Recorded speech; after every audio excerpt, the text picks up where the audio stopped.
बिस्मिल्लाहिर्रहमानिर्रहीम, अस्सलाम वालेकुम। Welcome to my channel. उम्मीद करती हूँ आप सब लोग खैरियत से होंगे। मैं भी अल्हम्दुलिल्लाह बिल्कुल ठीक।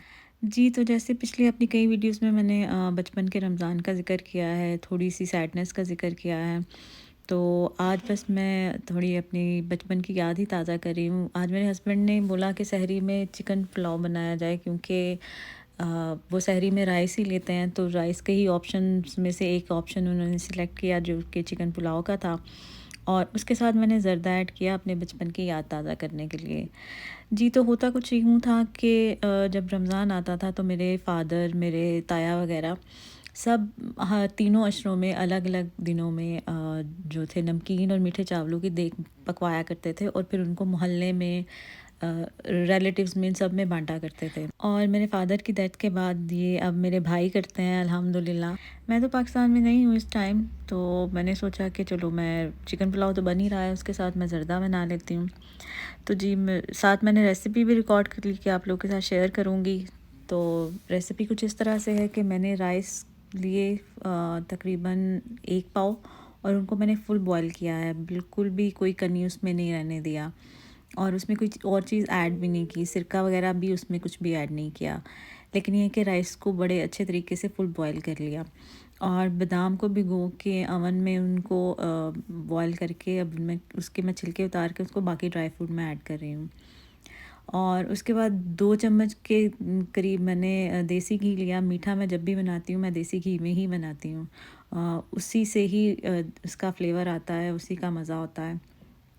तो देसी घी में मैंने जो ड्राई फ्रूट्स थे सारे, उनको मैंने कुछ देर के लिए भून लिया और उनको फिर अलग निकाल लिया। उसके बाद मैंने 5 से 7 छोटी इलायची और 4 लौंग डाल के उनको भी कुछ देर के लिए उसमें फ्राई किया, और फिर उसके बाद मैंने उसमें जितने चावल लिए, 1 पाव मैंने चावल लिए और 1 पाव ही मैंने चीनी ऐड की। अगर आप नॉर्मल मीठा खाते हैं तो ये एक्यूरेट आपकी मेजरमेंट्स हो सकती हैं।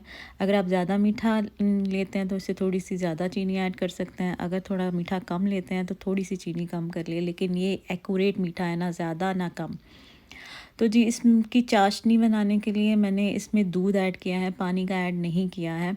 और दूध ऐड करने से ये होगा, जो राइस है वो बड़े नरम और खिले-खिले से बनेंगे। पानी ऐड करें ना तो वो थोड़े से राइस थोड़े टाइम के बाद सख्त हो जाते हैं। दूध डालने से राइस कुछ टाइम के बाद वो सख्त नहीं होंगे।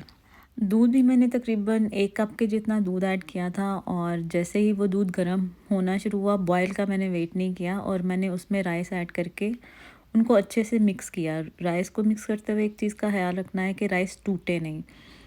फिर वो होता तो कुछ भी नहीं है, लेकिन ये है कि बस वो प्यारे नहीं लगते। तो बस उसको अच्छी तरह से मिक्स करके उसको बॉयल आने दें, और जब ये बबल्स बन जाए ना तो बस ये आपके राइस दम के लिए रेडी हैं।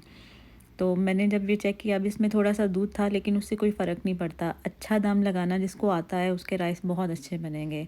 जैसे ही राइस पे बबल्स आना शुरू हुए और दम के लिए राइस रेडी हुए, उसके ऊपर मैंने फ्राई किए हुए जो ड्राई फ्रूट थे वो डाल के उसको 15 से 20 मिनट के लिए दम पे छोड़ दिया था। बिल्कुल ही देगी स्टाइल के बहुत ही खिले-खिले राइस बने, और जो देग के नीचे से थोड़े हल्के से लगे हुए चावल होते हैं ना पके हुए, बिल्कुल वैसे आप देख सकते हैं वीडियो में भी।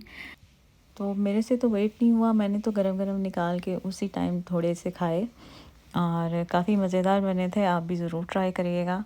और वैसे तो मैं साथ-साथ ही बना रही थी पुलाव भी और ज़र्दा भी, लेकिन मैंने रेसिपी अलग से एडिट की है। तो पुलाव के लिए सबसे पहले मैंने राइस भिगो दिए थे, अब मैं प्याज़ फ्राई कर रही हूँ। जी, और चिकन हमेशा, अगर आप बिरयानी बना रहे हैं या पुलाव बना रहे हैं, चिकन जो है वो हमेशा राइस से उसकी क्वांटिटी थोड़ी-सी ज़्यादा रखें। अगर आप 1 किलो के बराबर राइस ले रहे हैं तो आप तकरीबन सवा से 1.5 किलो चिकन लें बिरयानी या पुलाव के लिए। उसके बाद जब आप अपने पुलाव और चिकन का टेस्ट देखेंगे, हमेशा सबसे तारीफ़ ही सुनेंगे।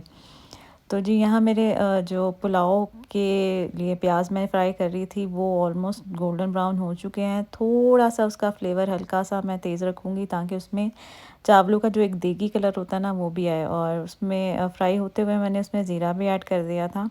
अब मैंने इसमें पानी डाल दिया है ताकि प्याज का जो कलर है वो बड़ा अच्छा-सा निकल जाए, और जैसे ही वो थोड़ा-सा पानी में बबल्स आना शुरू होंगे, मैंने उसमें चिकन ऐड कर दिया था, और चिकन को थोड़ा-सा भून के उसमें अदरक लहसुन की पेस्ट शामिल करनी है। मैं यहाँ पे अदरक और लहसुन का पाउडर यूज़ कर रही हूँ क्योंकि मेरे पास पेस्ट नहीं थी। उसके बाद मैंने उसमें लाल मिर्च ऐड की, नमक, थोड़ी सी हल्दी और इसमें अगर आप नेशनल का कोरमा मसाला ऐड करेंगे ना तो आपके चावल बहुत ही बेहतरीन फ्लेवर के बनेंगे।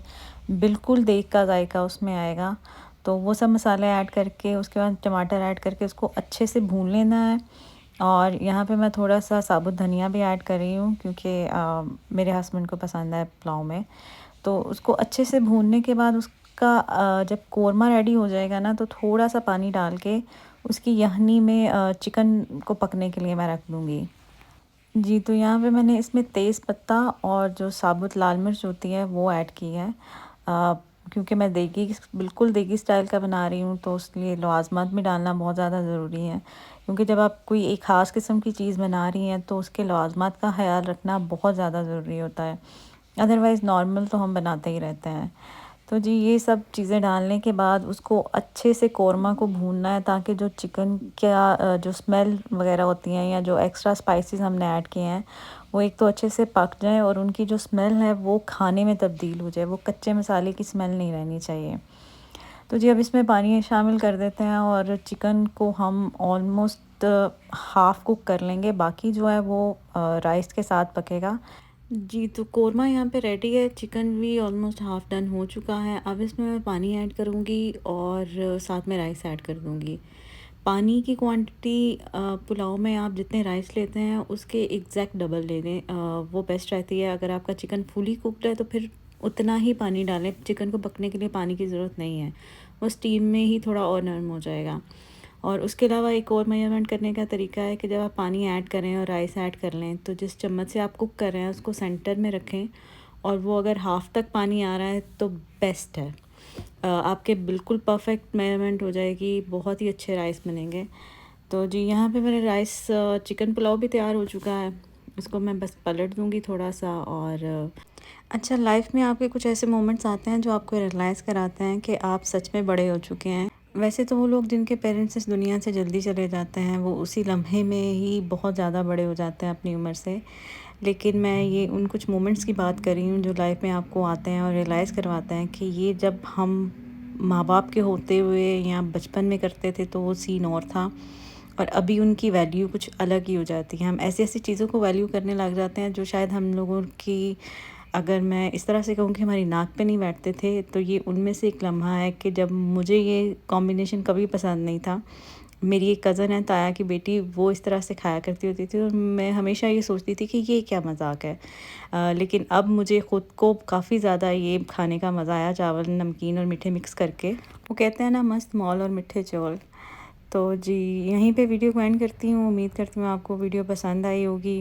रेसिपीज़ को ज़रूर ट्राई कीजिएगा, पसंद आई तो लाइक और शेयर सब्सक्राइब मस्ट कर दीजिएगा। अपना फ़ीडबैक ज़रूर ज़रूर ज़रूर दीजिएगा। अपना बहुत सारा ख़्याल रखिएगा। टेक केयर, अल्लाह हाफ़िज़।